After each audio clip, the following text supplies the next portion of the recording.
It's our Wednesday pregnancy chat. We're having it at 8 a.m. And guys, if you're missing me this morning, if you're missing me Wednesday, 5:29, I'm going to be live with March of Dimes tomorrow morning at 5:30 at 8 a.m.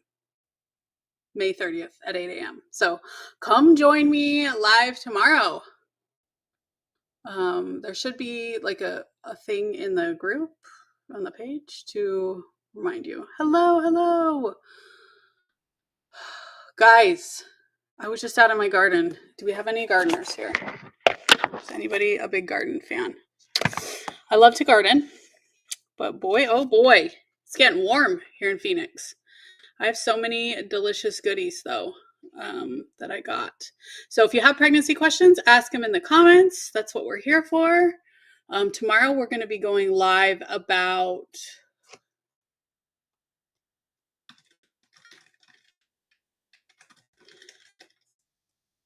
aspirin in pregnancy.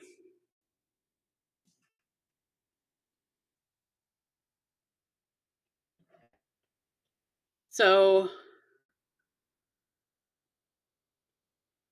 yeah, let us know. Let's see. I don't know too much about getting pregnant, so I will ignore any like fertility questions. Sorry about that, guys, but that's just how it works. I still get 10 movements in 1 hour, but movement seems weaker. 31-week anterior placenta. Should I go to LND? Sarah, if movements change drastically from day to day, I always say to go in. However, movements are going to change over time. So from this Tuesday to last Tuesday, movements could feel very different, but from Monday to Tuesday, they should seem pretty similar. So if you're feeling a drastic change in movements, go in. You can always call your doctor if you have any questions. You can always go to labor and delivery if you have any questions.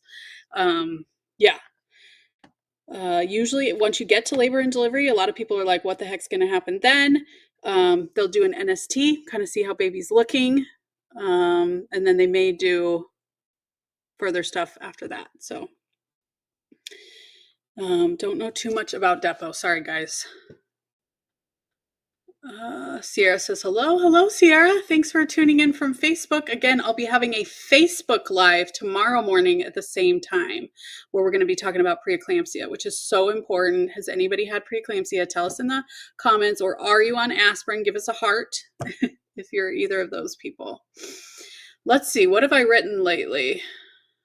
I don't even remember, which is always a great sign, guys. Yesterday, I wrote a post about getting ready for school. Because if you guys know, I have a second site called Pulling Curls, and that's more like mom stuff. Yeah.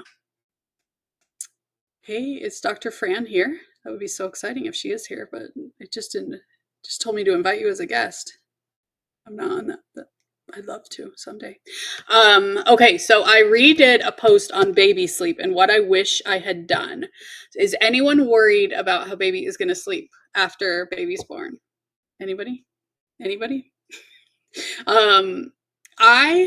guys have to remember, my oldest is 20. He's going to be 24 this summer. And so I used Baby Wise because that's what was on the market. The Baby Whisperer came out soon after. It may have been out when I had my baby, but there also really wasn't like a lot of it. Like I had dial-up internet and sometimes I would dial up and go to Baby Center.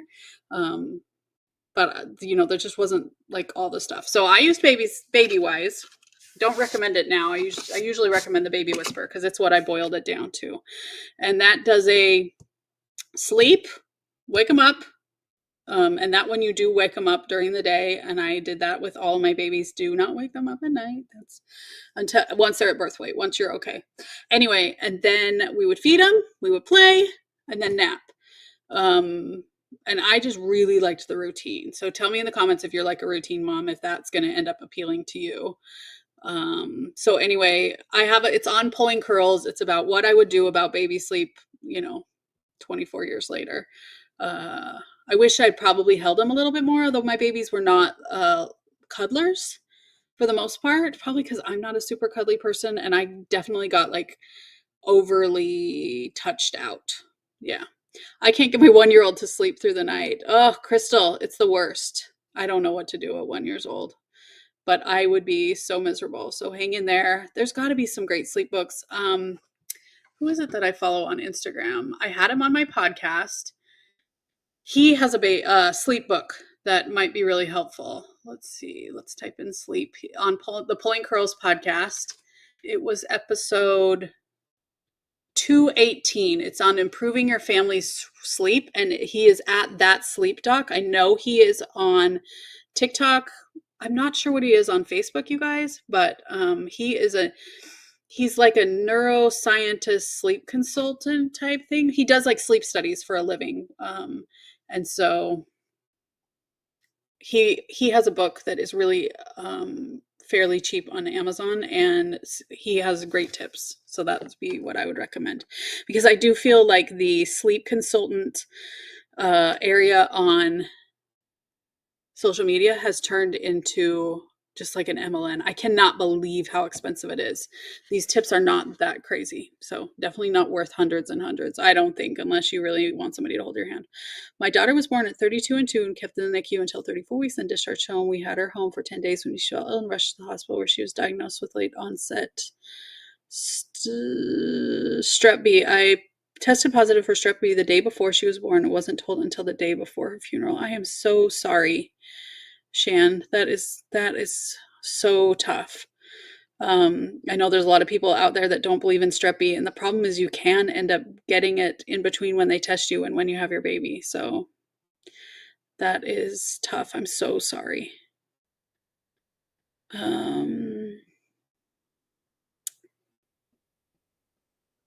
Yeah, Crystal, teething can definitely affect sleep. And back in the day, we used to be able to use teething tablets. I guess they don't allow them anymore. I'm not really sure why. But I used Tylenol liberally. Ugh, it's the worst. Brooklyn said, if my cord was attached to the placenta membrane, would docs be able to see it? So that's usually called, I think if what you're talking about is called a velamentous cord insertion. And I know that they can see it on ultrasound. I'm not sure that they always see it. I feel like I've delivered ones that looked filamentous and they didn't know. So I don't know. But then I don't know like what the ultrasound testing and stuff was during pregnancy. So Brooklyn, your best indicator of fetal well-being is always kick counts. If anybody has any questions on how to do kick counts, sorry, Facebook, but your camera is like a little bit off. If anybody has questions on how to do kick counts, go to the pregnancy nurse. It's my link in my profile. Scroll down to resources, and there's then click free resources, and then there's a kick count cheat sheet that you can grab that shows you how to do kick counts. Back to placenta, just GBS positive. The hospital said they were investigating, but they don't want to answer any questions or talk. So the problem, Shannon, is that sometimes it takes a long time to get those GBS results, and we really only check like when you get admitted. So if those results popped in later, we probably wouldn't have seen them. I mean, if you knew that you had strep B, you would have gotten antibiotics during labor. And if we knew that you had strep B and didn't get antibiotics later on, then the baby would have blood cultures. So those are what changes a little bit.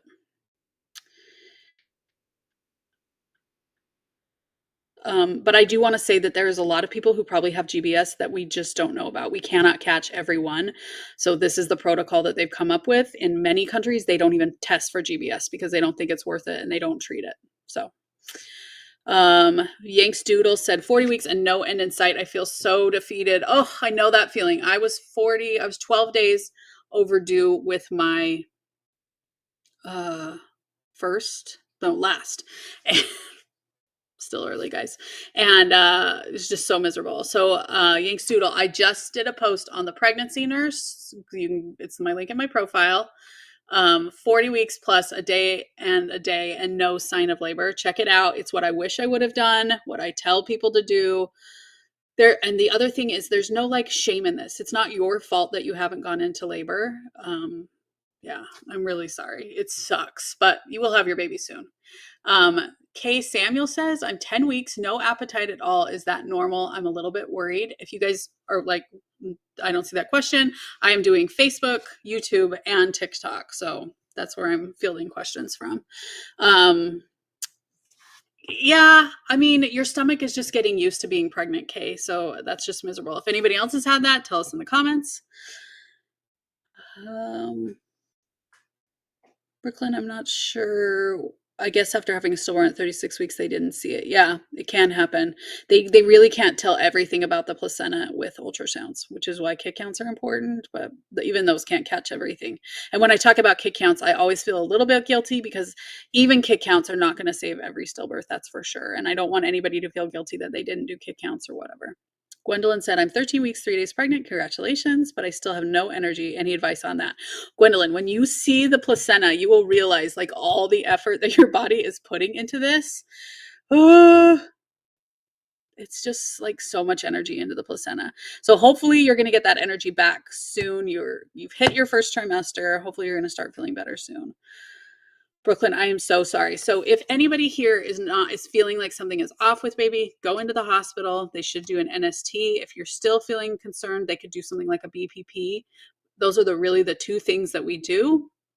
And then they could schedule follow-ups for that. Yeah.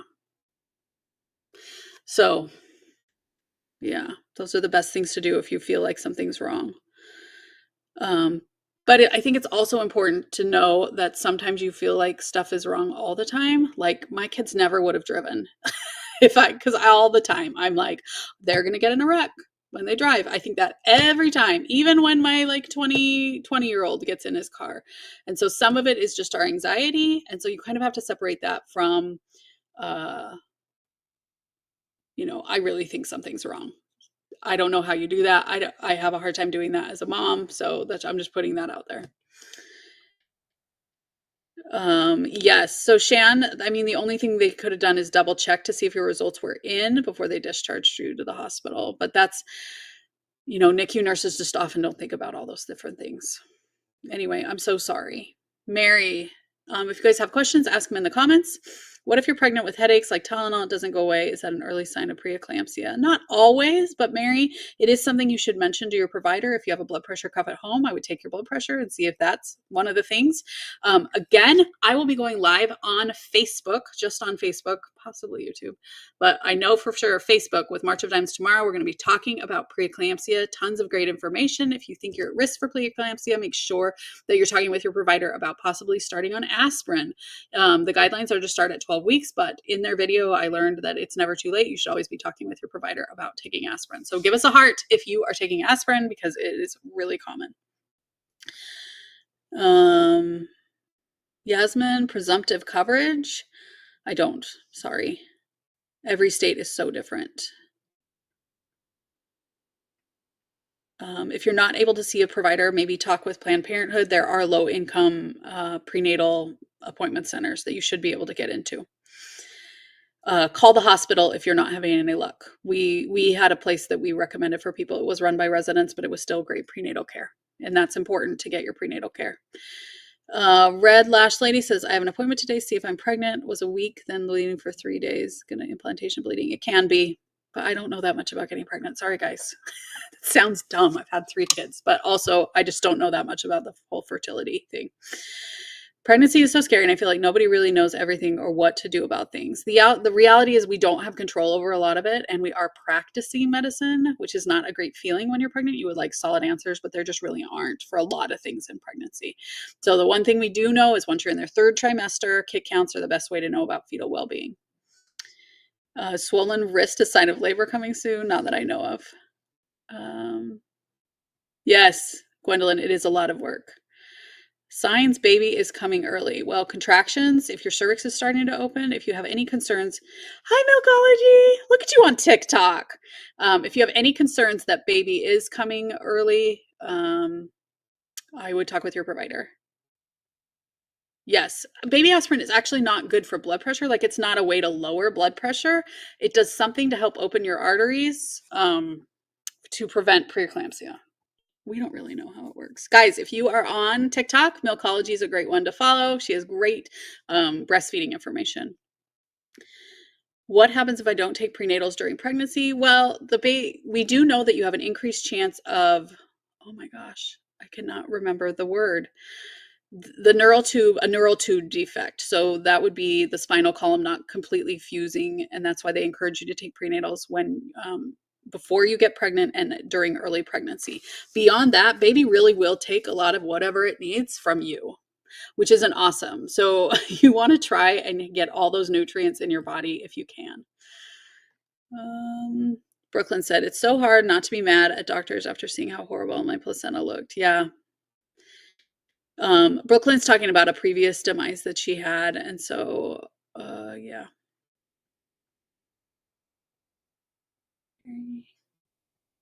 Does aspirin affect the baby? Great question, Mary. I mean, our big concern is that those patients were going to bleed a little bit more. Again, everybody should come to my live tomorrow on Facebook with March of Dimes. But the big concern was bleeding or issues with baby. All of the studies, I've read as many as I can get my hands on, show absolutely no difference between those who took aspirin and those who didn't as far as outcomes with bleeding or any issues with baby.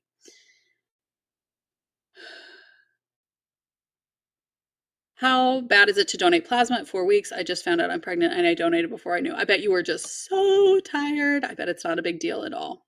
Just make sure you're eating the rainbow, get lots of iron in your diet, things like that.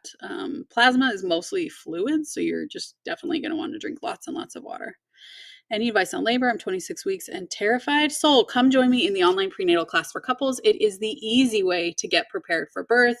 It just takes 3 hours. It's available on demand. You can even upgrade to the one that includes breastfeeding, baby sleep, baby care, all those different things. And it is actually on sale right now. I have a summer sale going on. It's only $67. Usually is $89. So come join me in there. Everybody's saying they're so nervous about birth, but there is a way to fix it by getting prepared, especially with an expert.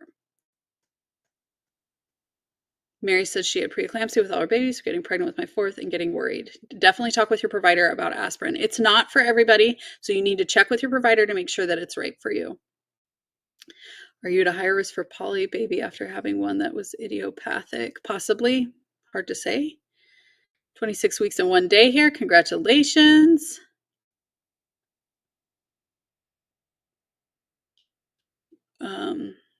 Yeah. Okay. Any other questions, guys? Let's see what else I've written about lately.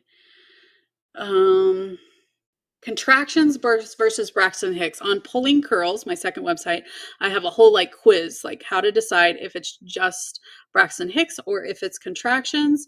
The main one is that contractions turn into labor. They usually involve your full torso, and usually you have some other symptoms in addition to just contractions. Tummy getting involved, generalized malaise, you just don't feel all that great. Some people say headache, losing your mucus plug. And all of these on their own really aren't signs of labor. When you start to add them all up, yeah.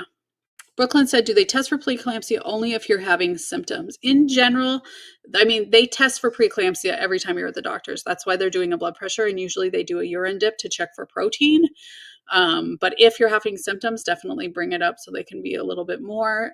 PIH is easily checked for with blood work, and so it's not difficult. How do I know if I'm dilated? Doctor just checked head on stomach, no exam. Leah, you do have to have an exam to know if you're dilated for the most part. I had 2 positive tests the other day and everyone since has been negative. Any ideas? I would just recommend waiting a couple more days and then testing again. Yeah.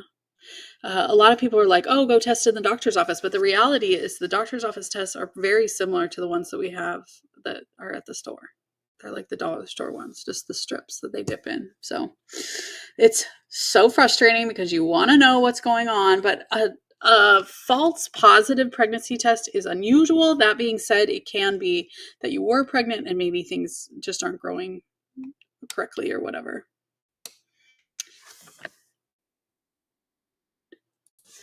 Lainey said, let's see, Brooklyn. Yeah, I'm sure you're desperate for answers. I am a big fan, Brooklyn, of the Still a Part of Us podcast. She talks with moms who have had previous stillbirths, and Winter, that runs it, had a stillbirth at 39 weeks. No reason that was given. So it's tough. And she talks a little bit about that. There's one episode that she talks about things you can have done about an autopsy and things like that, things that I didn't know otherwise.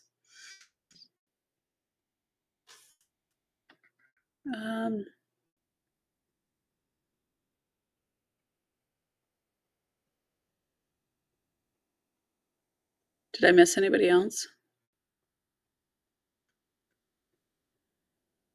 Sometimes it's hard to scroll.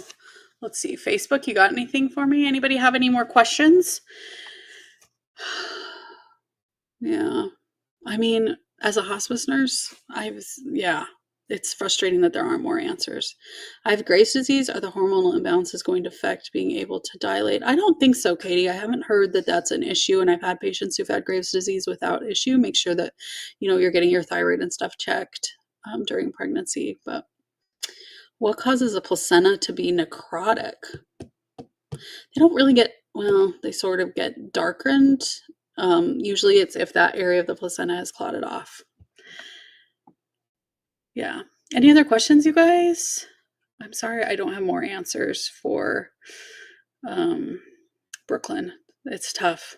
I wish I had more answers in general. Come join me. I know a lot of you guys are nervous for birth. Come join me in the online prenatal class for couples where it's an easy way to get prepared for birth. We go over third trimester testing. So if a lot of you guys have questions about like what would they do if baby's not moving or stuff like that, we go over that in that section. We go over labor, like what to do in early labor at home, which is a big question. And I think a lot of people end up going to the hospital too early because they just don't know what to do. And I'm going to help you with that. Then we go over birth. We're going to go through exactly what it looks like to go into the hospital, to get admitted so that you're not thrown off guard by any of it. We're going to go through pain management. We're going to go through inductions. We're going to go through C-sections. And I do recommend that everyone take the C-section chapter. A lot of people are like, oh, I'm going to ignore it. I'm not having a C-section. That could be a mistake. And then we go over delivery, vaginal delivery, and we go over your first few days in the hospital and then your first few months home. And we're going to go through all that, get you prepared for all of it. You can upgrade to the bundle where we talk about newborn care, newborn sleep, all these good different things. So I would love to see you guys in there. You guys can always find it through the link in my profile, and you can find it under resources on my site. It's also front and center on my site. You cannot miss it. What causes placental abruption? I lost twins at 19 weeks due to that. They don't always know. If the placenta was infected, that could be a big reason. All right, I think we are done with questions. Thanks so much for joining me here today. Again, I'm going to have another live tomorrow morning at 8 a.m. on Facebook. It's the Pregnancy Nurse on Facebook. You don't even have to like the page. You can just come on over there about preeclampsia with the March of Dimes. I would love to see you guys there. Otherwise, thanks for coming. I hope everybody has a great, Wednesday. It's going to be a good day. Grow those babies, guys. Have a good one.